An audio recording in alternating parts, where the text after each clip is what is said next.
Di antara hamparan luas Samudra India, ada sebuah pulau yang dari kejauhan terlihat seperti zamrud yang terapung di atas lautan.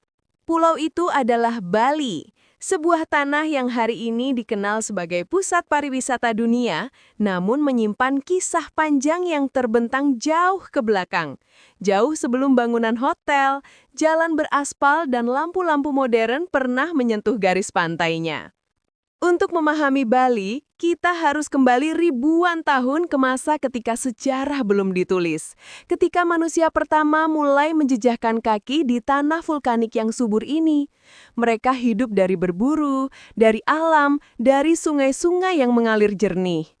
Bukti keberadaan mereka ditemukan di daerah Trunyan dan Sembiran, di mana tembikar, senjata batu, dan pola pemukiman kuno mengungkapkan bahwa Bali telah dihuni manusia sejak era prasejarah, jauh sebelum kebudayaan Hindu hadir dan menjadi ruh utama masyarakat Bali seperti sekarang.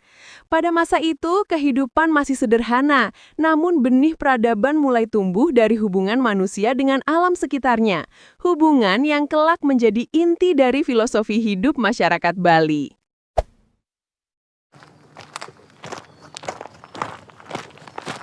Perlahan masuklah gelombang budaya dari luar pulau. Kapal-kapal kayu yang datang dari India dan daratan Asia Tenggara singgah di pesisir Bali, membawa cerita tentang para dewa, tentang sistem sosial yang teratur, tentang aksara, dan tentang ritual. Pertemuan antara penduduk asli Bali Aga dengan para pendatang ini tidak melahirkan penolakan, melainkan sebuah adaptasi yang lembut namun mendalam. Bali menerima budaya baru tanpa meninggalkan akar lamanya. Dari sinilah budaya Hindu-Buddha mulai tumbuh, mengakar, dan membentuk identitas pulau ini. Prasasti-prasasti awal mencatat jejak keberadaan kerajaan-kerajaan kecil, yang kemudian berkembang menjadi struktur politik yang lebih besar dan terorganisir. Nama Raja Ugrasena dari dinasti Warmanewa menjadi salah satu tokoh awal yang terekam dalam sejarah, menandai babak baru kemajuan Bali sebagai sebuah entitas budaya dan politik. Di bawah dinasti Warmadewa, Bali mengalami perkembangan pesat. Pura-pura mulai dibangun, sistem irigasi berkembang, dan seni-seni tradisional tumbuh subur. Salah satu tokoh paling dikenal pada masa ini adalah Raja Jayapangus, yang kisah cintanya dengan seorang wanita dari Tiongkok, Kang Ching-wie, menjadi legenda yang diwariskan turun-temurun. Dari kisah-kisah rakyat seperti inilah budaya Bali menemukan ruhnya, perpaduan antara sejarah nyata dan cerita mitologis yang menyatu menjadi satu kesadaran kolektif. Namun masa kejayaan Bali tidak berhenti di situ. Pada abad ke-14, pengaruh besar dari Jawa Timur, terutama dari Kerajaan Majapahit, mulai masuk dan mewarnai kehidupan budaya Bali. Para bangsawan, pendeta, dan seniman Majapahit yang mengungsi ke Bali setelah keruntuhan kerajaan mereka, membawa serta tradisi, bahasa, seni tari, dan sistem organisasi masyarakat yang kelak menjadi pondasi kehidupan Bali modern.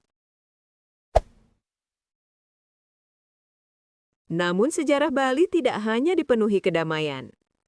Ketika kekuatan penjajah datang ke Nusantara, Bali menjadi salah satu wilayah yang memberikan perlawanan paling gigih. Abad ke-19, Belanda mulai mencoba menguasai Bali dengan berbagai alasan politik dan ekonomi. Namun, bagi masyarakat Bali, tanah mereka bukan sekedar tanah, melainkan bagian dari identitas spiritual yang tak bisa direbut begitu saja. Perlawanan besar pecah di Buleleng dalam Perang Jagaraga yang dipimpin oleh I Gusti Ketut Jelantik. Meski akhirnya kerajaan kalah, semangat perlawanan masyarakat Bali menggetarkan hati siapapun yang membaca catatan sejarah itu. Namun, tragedi terbesar terjadi dalam peristiwa Puputan Badung dan Puputan Glungkung. Dalam tradisi Puputan, masyarakat dan bangsawan Bali memilih bertempur habis-habisan daripada menyerah kepada penjajah. Dengan pakaian adat, keris di tangan, dan semangat tak gentar, mereka maju ke medan perang meski mengetahui kematian sudah menunggu. Itulah salah satu momen paling heroik dalam sejarah Bali, sebuah simbol keberanian dan kehormatan yang hingga kini masih dirayakan sebagai warisan sejarah yang mendalam. Ketika Indonesia merdeka pada tahun 1945, Bali menjadi bagian penting dari perjalanan bangsa. Pulau ini tidak hanya memberikan kekuatan budaya, tetapi juga menjadi pusat perkembangan pariwisata Indonesia di era modern. Tahun 1970-an menjadi titik awal ketika gelombang wisatawan mancanegara mulai berdatangan, terpukau oleh keindahan alam, tarian tradisional, serta keramahan masyarakatnya. Desa Ubud menjadi pusat seni lukis dan budaya, sementara Kuta menjadi destinasi wisata pantai yang terkenal. Meski modernisasi berjalan pesat, Bali memiliki kemampuan unik untuk mempertahankan tradisinya. Upacara ngaben, galungan, kuningan, dan rangkaian ritual lainnya tetap dilakukan dengan hikmat. Pura-pura kuno seperti Besaki, Uluwatu, dan Tanah Lot tetap menjadi pusat spiritual yang tidak tergerus oleh arus wisata. Bali hari ini adalah sebuah pulau yang hidup dalam dua dunia. Dunia modern yang dinamis dan dunia tradisi yang sakral. Di satu sisi, kita melihat perkembangan infrastruktur, hotel mewah, kafe trendy, dan destinasi wisata yang terus bermunculan. Namun di sisi lain, kehidupan masyarakat Bali tetap berputar pada kalender adat, upacara keagamaan, dan filosofi Trihita Karana yang mengikat kehidupan mereka secara spiritual. Ketika matahari terbenam di balik tebing Uluwatu, ketika gamelan mengalun dalam upacara kecil di desa-desa, ketika penari remaja mempersiapkan diri untuk menarikan legong di Balai Banjar, kita melihat bagaimana tradisi kuno dan dunia modern saling berdampingan tanpa saling meniadakan. Di balik semua itu, Bali terus mengalami ujian. Salah satu yang paling kelam terjadi pada tahun 2002, ketika tragedi bom Bali mengguncang dunia. Luka itu begitu dalam, namun masyarakat Bali bangkit dengan kekuatan yang mengagumkan, membuktikan bahwa pulau ini bukan hanya hidup dari pariwisata, tetapi juga dari ketangguhan spiritual yang diwarisi dari leluhur. Hari ini, Bali tetap menjadi simbol harmoni, seni, dan kebijaksanaan. Sebuah pulau kecil yang melampaui ukuran geografisnya. Sebuah pulau yang mempengaruhi dunia melalui budaya, spiritualitas, dan keindahan yang tak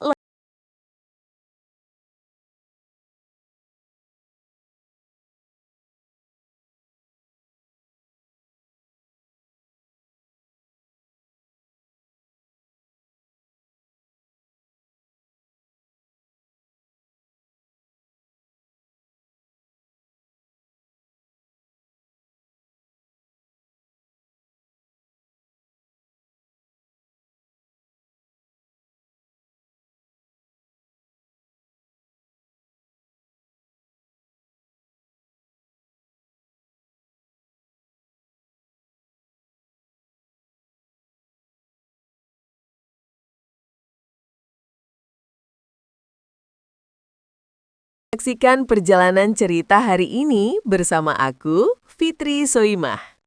Semoga apa yang kita bahas barusan bisa menambah wawasan, membuka sudut pandang baru, dan tentu saja membawa kebaikan untuk kita semua.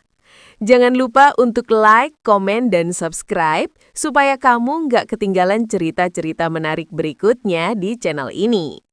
Tetap sehat, tetap semangat, dan terus jaga hati dalam setiap langkah kehidupan. Sampai ketemu di video selanjutnya. Wassalamualaikum dan salam hangat dari aku, Fitri Soimah.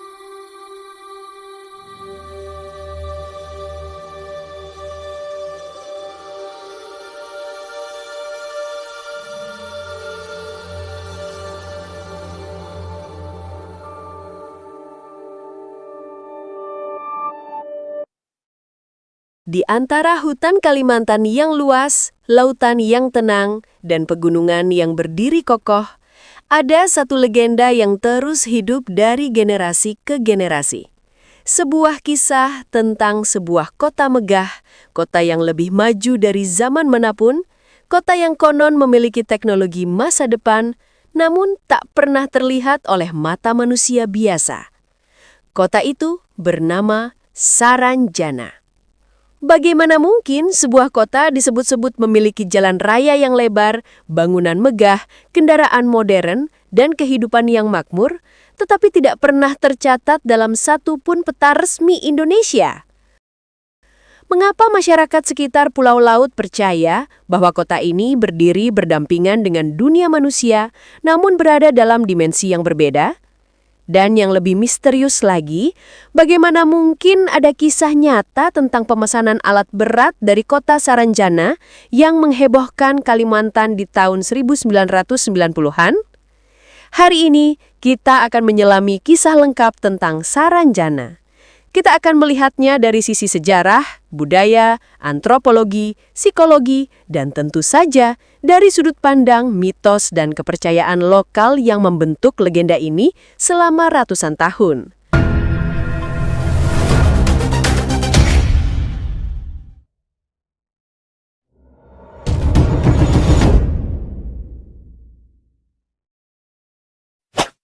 Nama Saranjana bukanlah nama baru. Dalam tradisi lisan masyarakat Banjar, nama ini muncul dari era yang tidak pernah dicatat secara resmi oleh sejarawan kolonial. Cerita tentang Saranjana, atau Sranjana, atau Sorajan, sudah hidup jauh sebelum Indonesia berdiri sebagai negara. Penduduk Banjar sering menyebut bahwa Saranjana adalah kota yang tersimpan. Sebagian mengatakan arti Saranjana adalah tempat yang tersembunyi. Sebagian lagi menghubungkannya dengan arti tempat tinggi atau wilayah yang dimuliakan. Namun karena bahasa Banjar lama tidak meninggalkan kamus yang sangat lengkap, makna pastinya tetap menjadi misteri. Konon, Saranjana adalah kota yang dihuni oleh makhluk halus berwujud manusia. Mereka disebut sangat mirip manusia biasa, hanya saja lebih tinggi, lebih rupawan, dan lebih bersih. Sebagian warga menyebut bahwa mereka hidup damai, harmonis, dan tidak pernah berkonflik. Namun, legenda ini tidak berdiri sendiri. Ia bergelayut dengan kepercayaan lokal terhadap alam gaib, terhadap dunia yang tidak terlihat, dan terhadap konsep dimensi lain yang berjalan berdampingan dengan dunia nyata. Inilah akar kekuatan cerita Saranjana. Ia tidak berbicara tentang masa lalu yang hilang, tetapi tentang masa kini yang tersembunyi.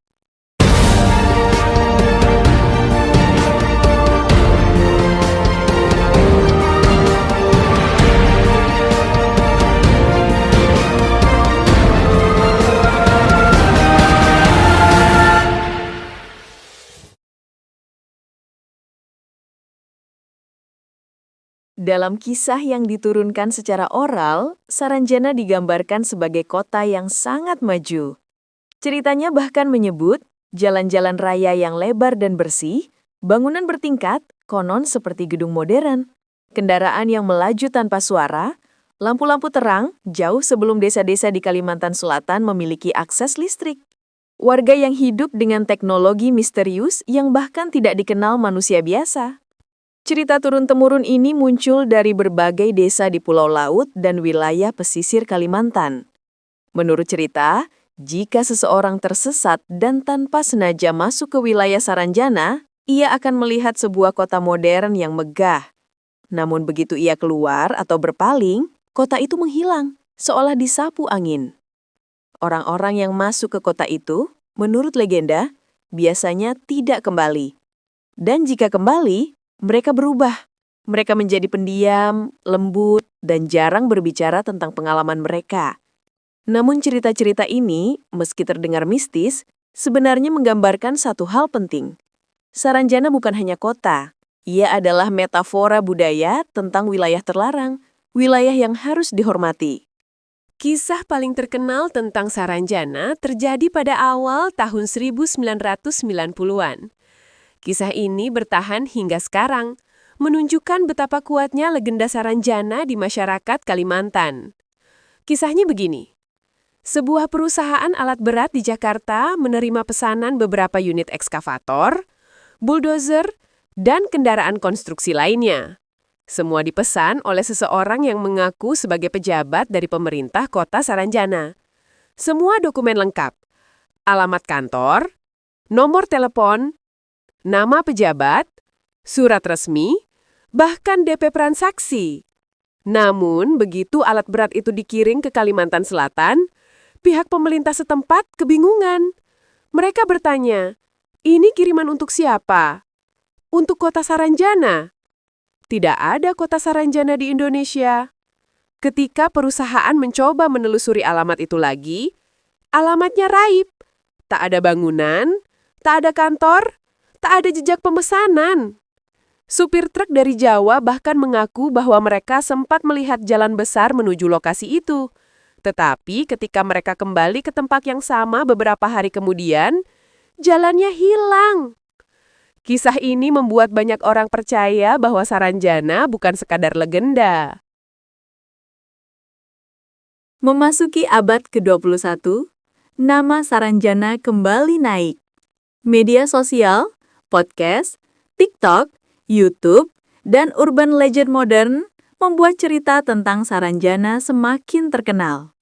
Saranjana menjadi tema film, tema novel, konten horor, bahan investigasi, meme populer, dan topik sejarah misteri. Meski tidak ada bukti fisik, legenda ini tetap hidup. Ia menjadi bagian dari identitas masyarakat Kalimantan. Menjadi warisan budaya, menjadi pengingat bahwa dunia tidak sesempit yang kita lihat. Saranjana mungkin tidak ada di peta, tidak tercatat di arsip negara, tidak dapat ditemukan dengan GPS, drone, atau satelit. Namun ia ada dalam cerita, ada dalam ingatan kolektif masyarakat, ada dalam misteri yang hidup dan bernafas melalui tradisi.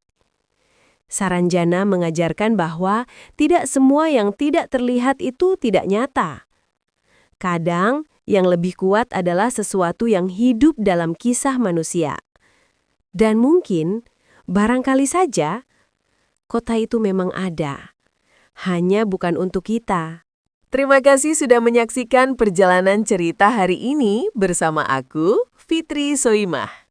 Semoga apa yang kita bahas barusan bisa menambah wawasan, membuka sudut pandang baru, dan tentu saja membawa kebaikan untuk kita semua. Jangan lupa untuk like, komen, dan subscribe supaya kamu nggak ketinggalan cerita-cerita menarik berikutnya di channel ini. Tetap sehat, tetap semangat, dan terus jaga hati dalam setiap langkah kehidupan. Sampai ketemu di video selanjutnya. Wassalamualaikum dan salam hangat dari aku, Fitri Soimah.